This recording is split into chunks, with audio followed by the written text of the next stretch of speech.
என் இனிய பொன்மொழிகளே எல்லோருக்கும் வணக்கம். வெல்கம் பேக் டு ஹேவ் நாட்ஸில் ட்ராயிங்கில் 30 கிளாஸஸில் 30 எக்ஸசைஸ் சொல்லி கொடுத்துட்ருக்கேன். அதில் இன்றைக்கி class 4 homemade blending stump and kneadable eraser. Last கிளாஸில் ஒரு ட்ராயிங்க்கு தேவையான மெட்டீரியல்ஸ்லாம் என்னென்னு 2 பார்ட்டாக வீடியோ போட்டிருப்பேன். பார்க்காதவங்க டிஸ்கிரிப்ஷன் லிங்க் கொடுத்துருக்கேன், பார்த்துட்டு வந்து இந்த வீடியோ பாருங்கள். இந்த மாதிரி ஆர்ட் ரிலேட்டட் கண்டென்ட்ஸ் நிறைய விஷயம் ஷேர் பண்ணுறதுக்கு எனக்கு உங்கள் எல்லாரோட சப்போர்ட்டும் தேவை. இந்த வீடியோ உங்கள் எல்லாருக்கும் பிடிக்கும்னு நம்புகிறேன். பிடிச்சிருந்தா லைக் பண்ணுங்கள், ஷேர் பண்ணுங்கள், சப்ஸ்கிரைப் பண்ணுங்கள். வாங்க இப்போ வீடியோக்குள்ளே போகலாம்.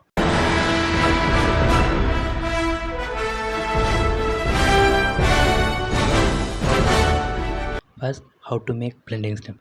லாஸ்ட் கிளாஸில் பிளெண்டிங் ஸ்டெம்ப்னா என்ன, அதோட யூசஸ்னால் என்னென்னு சொல்லியிருப்பேன். பட் இந்த வீடியோவில் அந்த பிளெண்டிங் ஸ்டெம்பை நம்மளே எப்படி செய்கிறது, அது ஈஸியாக கஷ்டமானு செஞ்சு காட்ட போகிறேன். ஃபர்ஸ்ட் பிளெண்டிங் ஸ்டெம்ப் செய்கிறதுக்கு தேவையான material any soft papers or newspapers கூட யூஸ் பண்ணிக்கலாம். நான் ஒரு 4 A4 ஷீட்ஸ் எடுத்துக்கிறேன். அதோட டாப் கார்னரில் இப்படி கட் பண்ணிக்கிறேன். தென் ஏதாச்சும் ஒரு தின் ஸ்டிக்கை எடுத்துக்கோங்க. நான் டூத் பிக் எடுத்துக்கிறேன். அதை அப்படி பேப்பரோட கார்னரில் வச்சு நல்லா டைட்டாக கேப் இல்லாத மாதிரி ரோல் பண்ணிக்கிறேன். Then same method tooth big இல்லாமல் எவ்வளோக்கு எவ்வளோ ஒட்டி ரோல் பண்ணுறீங்களோ அவ்வளோக்கு அவ்வளோ நல்ல ரிசல்ட் கிடைக்கும். இப்போ எண்ட் வரைக்கும் நல்லா ரோல் பண்ணிக்கிட்டு கொஞ்சம் கேப் விட்டு நெக்ஸ்ட் அனதர் பேப்பரை அதோட சேர்த்து இன்னும் ரோல் பண்ணணும். எண்டில் க்ளூ போட்டுட்டு தென் இந்த மாதிரி பேப்பரை நல்லா ரோல் பண்ணி 2 எட்ஜ்லேயும் எவ்வளோ எக்ஸஸ் பார்ட்ஸ் இருக்கோ அது மாதிரி பெண்ட் பண்ணி 2த்தையும் கட் பண்ணிக்கணும். இங்கே பாருங்கள், ஹோல்ஸ் தெரியாத மாதிரி நல்லா ரோல் ஆகிருக்கு. இப்போ வந்து ஒரு கட்டர் எடுத்து பென்சில் ஷார்ப் பண்ணுற மாதிரி 2 எட்ஜ்லேயுமே நல்லா ஷார்ப் பண்ணிக்கணும். Then another method scissor use பண்ணி இப்படி பென்சில் மாதிரி எட்ஜஸில் நல்லா கட் பண்ணிக்கலாம். தென் நம்மக்கிட்ட இருக்க ஒரு சாண்ட் பேப்பர் வச்சு இந்த மாதிரி ஸ்க்ராட்ச் பண்ணிக்கணும். அவ்வளோதாங்க, ஹோம்மேட் பிளெண்ட் ஸ்டெம்ப்ஸ் வந்து ரெடி ஆகிடுச்சு. வாங்க டெஸ்ட் பண்ணி பார்க்கலாம். ஃபர்ஸ்ட் எப்பவும் போல் நம்ம 3 பென்சில்ஸ் யூஸ் பண்ணி ஷேட்ஸ் பண்ணிக்கிறோம்.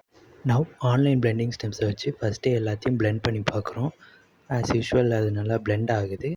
இப்போ நம்ம பண்ண ஹேண்ட்மேட் பிளெண்டிங் ஸ்டெம்ப்ஸ் வச்சு பிளெண்ட் பண்ணுறேன். பாருங்கள், இட்ஸ் ஒர்க்கிங். நம்ம பண்ண இந்த பிளெண்டிங் ஸ்டெம்ப் வந்து கிட்டத்தட்ட ஈக்குவல் ரிசல்ட் தான் தருது. நீங்களும் ட்ரை பண்ணி பாருங்கள். இது ரெண்டும் லுக்கில் வேணால் டிஃப்ரென்ஸ் இருக்கலாம், பட் ரிசல்ட்ஸில் எனக்கு தெரிஞ்ச எந்த டிஃப்ரென்ஸும் தெரியல. Next how to make kneadable eraser. Same இந்த நீடபிள் எரேசர் அதோட யூசஸ் பார்த்திங்கன்னா லாஸ்ட் வீடியோவில் சொல்லியிருப்பேன். இப்போ அதை நம்ம வீட்டிலே எப்படி செய்யலான்னு பார்க்கலாம். இது செய்கிறதுக்கு ஃபஸ்ட் நமக்கு தேவையான மெட்டீரியல் ஏதாச்சும் ஒரு எரேசர், அப்புறம் ஒரு சாண்ட் பேப்பர். இப்போ இந்த எரேசர் எடுத்து நல்லா சாண்ட் பேப்பர் மேலே ரப் பண்ணி இதில் வர க்ரம்ஸ் எல்லாம் கலெக்ட் பண்ணிக்கோங்க. ஸ்மூத் க்ரம்ஸாக கலெக்ட் பண்ணுங்கள். அப்போ தான் அது சீக்கிரமாக நமக்கு தேவையான கன்சிஸ்டன்ஸ் கிடைக்கும். நிறையா ரப் பண்ணி எடுத்துக்கோங்க. A few moments later. இப்போ அதை எடுத்து நல்லா இப்படி ரோல் பண்ணிங்கன்னா க்ளே மாதிரி வரும். ரிப்பீட்டட் மோடில் நல்லா ரோல் பண்ணுங்கள். க்ளே கன்சிஸ்டன்ட் வர அளவுக்கு ரோல் பண்ணுங்கள். இன்னொரு மெத்தட்லையும் பண்ணலாம். அதுக்கு தேவையான மெட்டீரியல் ஒரு செலோ டேப். ஃபஸ்ட் செலோ டேப்பை இப்படி சர்ஃபேஸில் ஃபிக்ஸ் பண்ணிக்கோங்க. தென் எரேசர் வச்சு செலோ டேப் மேலே இப்படி ரப் பண்ணுங்கள். அதில் வர க்ரம்ஸை நல்லா ஸ்டிக்கியாக இருக்கும், அது நிறையா எடுத்துக்கோங்க. தென் எல்லா க்ரம்ஸையும் நல்லா இப்படி நீட் பண்ணிக்கோங்க. நீட்னா பெசறது தான், வேறு ஒன்றும் இல்லை. நல்லா நீட் பண்ணுறப்போ க்ளே மாதிரி கன்சிஸ்டன்சி கிடைக்கும். ஆல்மோஸ்ட் ரெடி ஆச்சு. வாங்க இப்போ இதையும் ட்ரை பண்ணி பார்க்கலாம். இது ஆன்லைன் நீடபிள் எரேசர். இது நம்ம பண்ண ஹோம்மேட் எரேசர். ஃபஸ்ட்டு ஆன்லைன் நீடபிள் எரேசரை வச்சு நல்லா ரப் பண்ணுறோம். எரேஸ் ஆகுது. சேம் அதே மெத்தட் வச்சு இப்போ நம்ம பண்ண ஹோம்மேட் நீடபிள் எரேசர் வச்சு பண்ணுறோம். சேம் அதே ரிசல்ட்ஸ் தான் கிடைக்கிது. எனக்கு தெரிஞ்சு இதுலேயுமே பெரிய டிஃப்ரென்ஸ் தெரியல. குட் ரிசல்ட்ஸ் வருது. It's working. நெக்ஸ்ட் வீடியோ என்னோட ஃபேவரட்டான ஒரு செலிப்ரிட்டி பற்றி. அது யாருன்னு தெரிஞ்சுக்கணுமா? சஸ்பென்ஸோடையே சார்.